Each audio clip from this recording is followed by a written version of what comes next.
This video is for women only. By far, my ultimate skincare savior has been.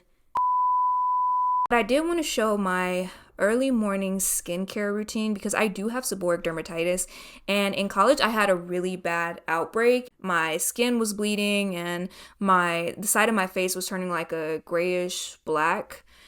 So the doctors did put me on steroids, but if you've taken topical steroids, then you know, like, it can actually be really dangerous because you can end up with topical steroid withdrawal, which can sometimes actually be worse than the actual skin condition you have. So you do have to use topical steroids sparingly. So I'm gonna quickly go through my routine and show what I use and particularly how I use it, because how I use this product can completely transform the results of it. And before you tried what I tried for my seborrheic dermatitis, it is important that you consult with a dermatologist or a medical professional. So by far, my ultimate skincare savior has been castor oil. And I do have two separate castor oils, and that's because this Jamaican black castor oil by Jamaican Mango and Lime, I don't know if that's the company or the scent, but I'll go ahead and I'll link it in the description. This one is solely for my hair. I absolutely cannot use this on my skin. It is way too thick for me. It does say that you can use it on your hair and skin, so I'm sure that some people can. However, for me, it leaves like a cakey, kind of film on my skin, which can lead me to breaking out. And it smells really good. I like the smell of it, but this is only for my hair. This one, however, is the Kate Blanc Cosmetics Castor Oil Certified Organic, and I will put the link for this one as well. This one is very light, and this one is perfect for my skin on my face because it's really good at absorbing into my skin without leaving like a cakey film on it. And of course, you don't have to use Kate Blanc Cosmetics. You can use another brand, but this is just the one that I found has given me the best results. So this is the brand that I stick with. And I am going to show the specific way that I use it for my skin that helps to get the best results. But of course, you may need to experiment a little and find different ways that work for your skin.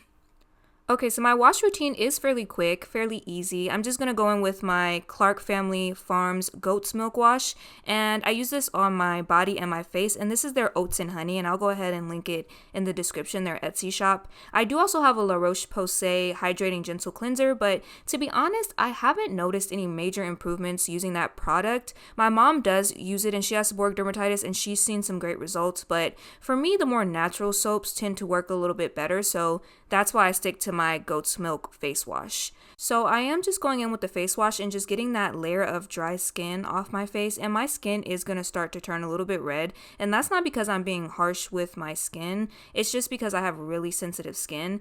But once I stop touching my skin for about 10 minutes, that redness will go away.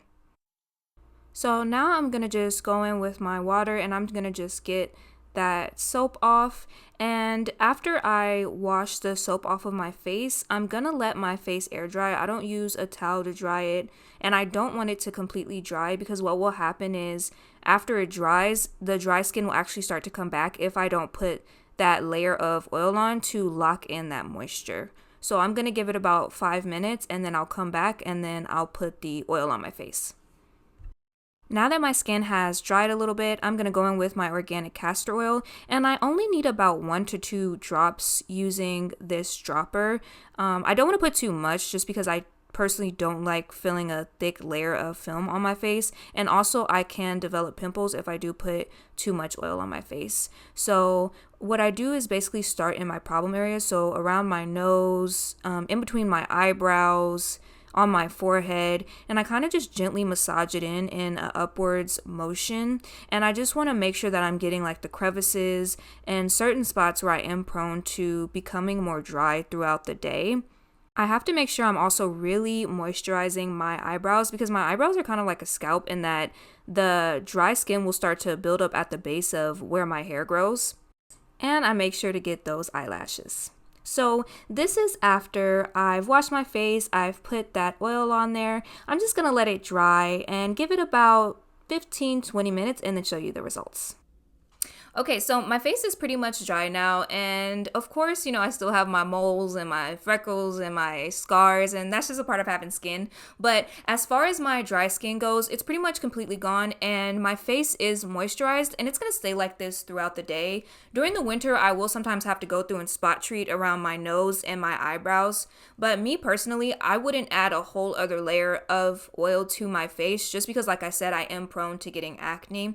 But a few things that I have noticed about my seborrheic dermatitis is that one, it can be stress induced, so I do have to be mindful of how I'm holding like stress and tension in my body and finding ways to release it so that it doesn't come out in my skin. And another thing is how much gluten that I'm eating, because if I do have too much gluten in my body, it will cause me to have dry patches around my skin, which, because I'm doing low carb, I don't see that often.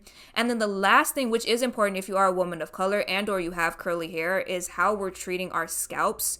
So once a week, I do a scalp cleansing, and I also do hot oil treatments. And if you're interested in how I treat my dry scalp, I can do a separate video on that as well. So that's everything for my chronic dry skincare routine. I really hope that you found this video helpful, and if you did, it'd be great if you can give this video a thumbs up and subscribe to this channel for more wellness videos. Take care of yourself, and I hope to see you in the next video, inshallah. Peace.